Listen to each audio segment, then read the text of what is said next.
سرخط خبر مهم. مقامات سبب سوختار در بازار پنجکند را شرح دادند. اوریز به جای واتساپ و تلگرام و پتنت در مسکو نیز قیمت شد.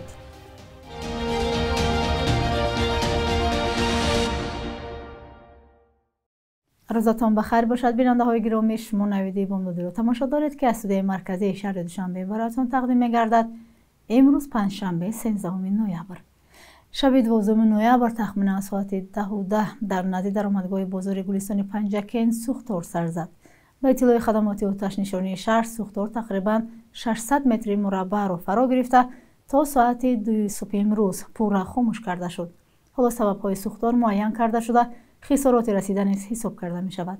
یکی از صاحبکاران گفت در این بازار اساساً متاحف و تجهیزات تکنیکی به کام آتش رفت. در نوارهایی که کاربران برای رادیوزادی فرستادند دیده می شود که قسمت زیادی بازار آتش گرفته است و فروشندگان تلاش دارند مالهای خود را بیرون برآورند. آتش گرفتن بازارها در تاجیکستان نو نیست و سالهای اخیر سوختار در بازارها زود ثبت می شود. صدها تاجر هم بعد این جبرانی نمیگیرند و ورشکسته و مفلس می شوند و به صف مهاجران کاری می پیوندند. دادگاه شهر اصفهان یک ساکن این شهر را برای فروش بی اجازه ادبیات دینی جریمه بسته است.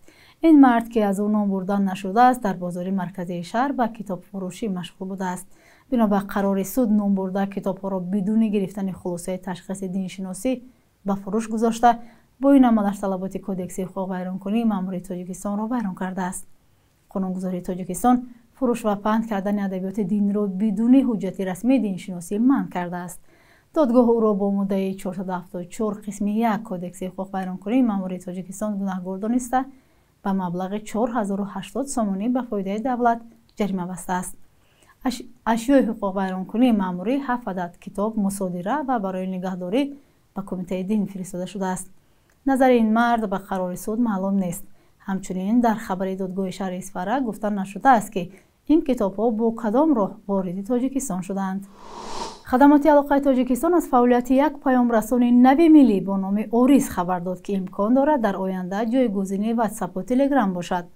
در یک پیام یا SMS که اکثر شهروندان تاجیکستان روز سه‌شنبه در تلفن همراه خود دریافت کردند، آمده است که با استفاده از این پیامرسان هر یک کاربر می تواند با نزدیکان، همکاران و دوستان خود هم در داخل و هم در خارج کشور به محدودیت در تماس باشد.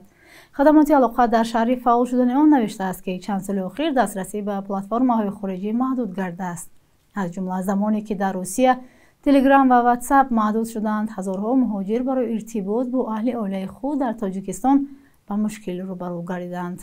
به اطلاع منبع، پیامرسان اوریز در شرایط سرعت پست اینترنت هم میتواند کار کند. خدمات اقرار شده است که این برتری پیش از همه برای منطقه‌های دوردست کشور و مهاجران تاجیک خیلی مهم است، زیرا اکثر برنامه‌های خارجی تنها در شرایط اینترنتی بلند سرعت خوب کار می‌کنند. سرعت اینترنت در تاجیکستان یکی از پست‌ترین ها بوده بارها مورد انتقاد و نگرانی‌ها گشته است. معلوم نیست که تا کدام اندازه این پیامرسان می‌تواند جای دیگر برنامه‌ها را گیرد و مردم از آن استفاده کنند، ولی خدمات علاقه می‌گوید برنامه نو امکان می‌دهد که معلومات کاربران در داخل کشور حفظ شده ارتباط به وابستگی از کشورهای دیگر تامین گردد، مؤسسه‌ها و شهروندان در محیط امن و با اعتماد معاشرت کنند. قرار بلند کردن ارزش پتنت یا اجازه‌نامه کار برای مهاجران مهنتی در حدود شهر مسکو تصدیق کرده شد. قرار از جانب شهرداری مسکو سرگئی سابیانین به امضا رسیده است. همین طور از 1 ینور سال 2026 مهاجران به جای 8900 روبل به بودجه این کشور 10000 روبل پرداخت می‌کنند. هنوز داخل ماه اکتبر کمیته سیاسی اقتصادی و اجتماعی دومه شهر مسکو طرح قانون برای بالا بردن ارزش باج پتنت برای شهروندان خارجی را آماده و بررسی کرده بود. در همین حال مسکو یگانه منطقه نیست که از سال 2026 نرخ پتنت یا اجازه‌نامه کاری برای مهاجران قیمت می شود. از این قبل مسئولین در ولایت نوسیبیرسک هم گفتند قیمت اجازه‌نامه کار 11% بالا میبرند. از سال 2026 نرخ پتنت در این ولایت 10860 روبل را تشکیل خواهد داد که نسبت به سال جاری 2950 روبل بیشتر بوده است. اکثر مهاجران تاجیک در روسیه طریق پتنت فعالیت دارند و پیوسته از نرخ بلند آن شکایت میکنند. بدون پتنت در روسیه کار کردن ممنوع است و همه ساله صدها مهاجر با همین دلیل رانده میشوند. کنده شدن یک پاره بزرگ پیریخ در ناحیه تاجیک‌آباد موضوع تغییریابی اقلیم و آبشوی پیریخ‌ها را در تاجیکستان بار دیگر دوغ کرد. روز 25 اکتبر پاره بزرگ پیریخ دهدل کنده شد و اولی ماه نوامبر این پیریخ باز 72 متر به پایان حرکت کرد. همکاران ما مولا رجب یوسفی و امیر ایسایف درباره سبب‌های این آفت‌های طبیعی و پیامد آن با نمایندگان مرکز یخشناسی صحبت کردند. بخشی از این مصاحبه را با هم ببینیم.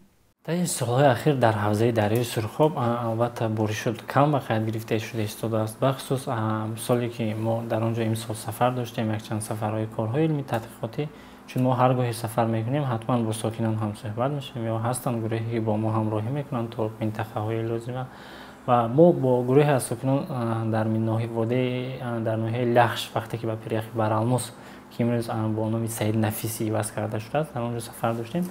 آنها گفتند که از سرشوی ماه می تا سرشوی ماه اکتبر که ما در آنجا قرار داشتیم تا حال باریدن بارشات در آنجا یگان نمودی بارشات نه برف نه باران به قید گرفته نشده است و این البته یکی از زمینه‌های مساعد برای البته آبشوی پیریخ‌ها برای کنده‌شوی پیریخ‌ها گذاشته می‌تواند و اینچنین ما البته وقتی که این پیریخ‌هایی که ما دائم تحت نظارت خود داریم این بخصوص پیریخی که دهدل که حرکت نمود. آژانس هواشناسی تاجیکستان خبر داد که از 1 تا 3 نوامبر پیریخ دهدل از تا 72 متر به پایان حرکت کرده است. خب انتظار شما چی است؟ آیا حرکت این پیریخ ادامه خواهد کرد؟ پیریخ دهدل یکی از پیریخ‌های حرکت کننده به حساب می‌رود. جمهوری ترکستان دارای پیریخ‌های حرکت کننده نه تنها در جمهوری ترکستان بخصوص در جهان هستند، بخصوص پیریخ‌های حرکت کننده که به اصطلاح روس میگن پولسور شیلدنیکی و این البته پیریخ دهدل نیز یکی از چنین پیریخ‌ها به حساب می‌رفت. لیکن این پیریخ در 20 سال زیاد تا 45 سال هر 20 سال 25 تا 45 سال یک بار حرکت می‌کرد. چون این حالت البته سال 1974 یک مرتبه به قید گرفته شده کنده‌شوی پیریخ. سال 2014 تا سال 2016 نیز چنین حالت در این پیریخ به قید گرفته شده است. این کنده‌شوی یخ. لیکن اگر از سال 2016 تا سال 25 نگاه کنیم اگر این بنهایت وقتی کم می باشد و این البته سبب اساسی که کنده شود این البته بلندشوی حرارت هوا و البته این کم بودن بارشات می باشد. زیرا در چنین مهلت ما هیچ وقت ما پیش بینی کرده نمی توانستیم که در چنین مدت کوتاه می تواند کنده شود. لیکن در شرایط تغییر اقلیم حالت پیش بینی شوی بسیار پروسس ها بنهایت ناممکن گشته است برای آن که مثلا چنون مثالی بر الان معلوم همین پیریخ شده میتواند که از سال 1974 تا 2016 قریب زیاده است 40-50 سال بعد یک بار حرکت کرده است. لیکن در 10 سال اخیر علاوه 10 سال نگذشته حرکت دوم خود را به قید گرفته شده. بینندگان عزیز شکل کامل این صحبت به زودی در سامانه رادیو زودی با نشانی azadi.org و صفحه‌های ما در شبکه‌های اجتماعی پخش می شود.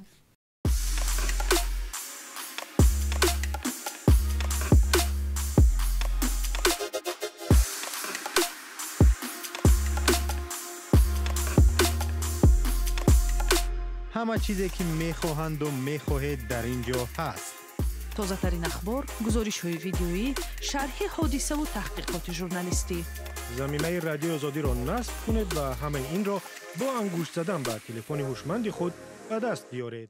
ارتش اوکراین روز 12 نوامبر اعلام کرد که نیروهایش به یک کارخانه کیمیاوی در ستاوروپول روسیه ضربه زدند و اطلاع ستاد کلی نیروهای مسلح اوکراین این کارگاه به شرکت لوکویل تعلق دارد و ارتش روسیه را با مواد ضروری تامین می‌کند. محصولات این شرکت در تهیه هواپیماهای بی‌سرنشین نیز استفاده می‌شده است. مقامات در روسیه سوختار را اعتراف کرده گفتند که آن در پی افتادن پره‌های پهپاد یا هواپیمای بی‌سرنشین سر زد. وزارت دفاع روسیه اظهار داشت که 4 هواپیمای بی‌سرنشین اوکراینی را در فضای ستاوروپول از بین برد. به جز این ستاد کلی نیروهای مسلح اوکراین اظهار داشت که ارتش اوکراین به انبار لوازمات جنگی روسیه در دهه نوامبر در بخش اشغال شده ولایت دونتسک ضربه زده است. در بخش یک روز تاریخ از مهمترین تحولات تاریخی برای امروز 13 نوامبر خبر می‌دهیم.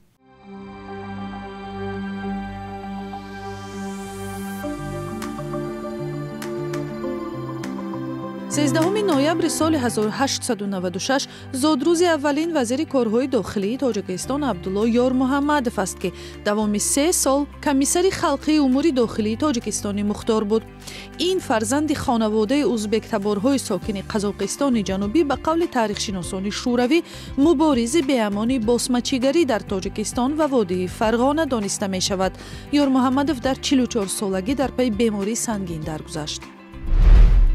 13 نوامبر سال 1932 اولین رصدخانه استرونومی تاجیکستان تأسیس شد و از این سنه تحقیقات معاصر علمی ستاره شناسی در این جمهوری شوروی آغاز گردید. در این رصدخانه بار اول سال 1957 مشاهده یکمین ردیف مصنوعی زمین با موفقیت انجام یافت. با قرار شورای وزیران تاجیکستان شوروی رصدخانه استرونومی استالیناباد به انستیتوت استروفیزیک اکادمی علم‌های تاجیکستان تبدیل یافت. سالهای بعدی در تاجیکستان رصدخانه‌های معاصر حصار، سنگلاخ و پامیر تأسیس یافت. نوامبر سال 2007 مجلس نمایندگان تاجیکستان کودکس مرافعه‌وی گراجدانی تاجیکستان را به تصویب رسانید که از زمان شوروی نو نشده بود. مؤلفان کودکس گفتند آن را مطابق به معیارهای قانون اساسی و طلبات بین المللی تهیه کردند، از جمله تامین برابر حقوقی شرکت‌داران مرافعه و به جای 1 ماه تا 3 ماه بررسی شدن پرونده ها از نوآوری‌های کودکس نو بود. اما حامیان حقوق میگویند مقامات عدلیه نه همیشه این قانون ها را پرره اجرا می کنند. بانک ملی صبح امروز 1000 روبل روسی را با 114 سومانی، 100 یورو با 1074 سومانی و 100 دلار را 928 سومانی مقرر کرده است. اما در بانک‌های تجاری تاجیکستان ارزش اسعار خارجی فرق می کند.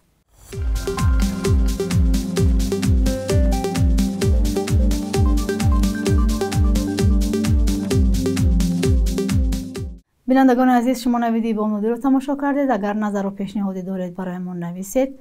تا فردا در همین وقت ساعت. خدا نگهدار.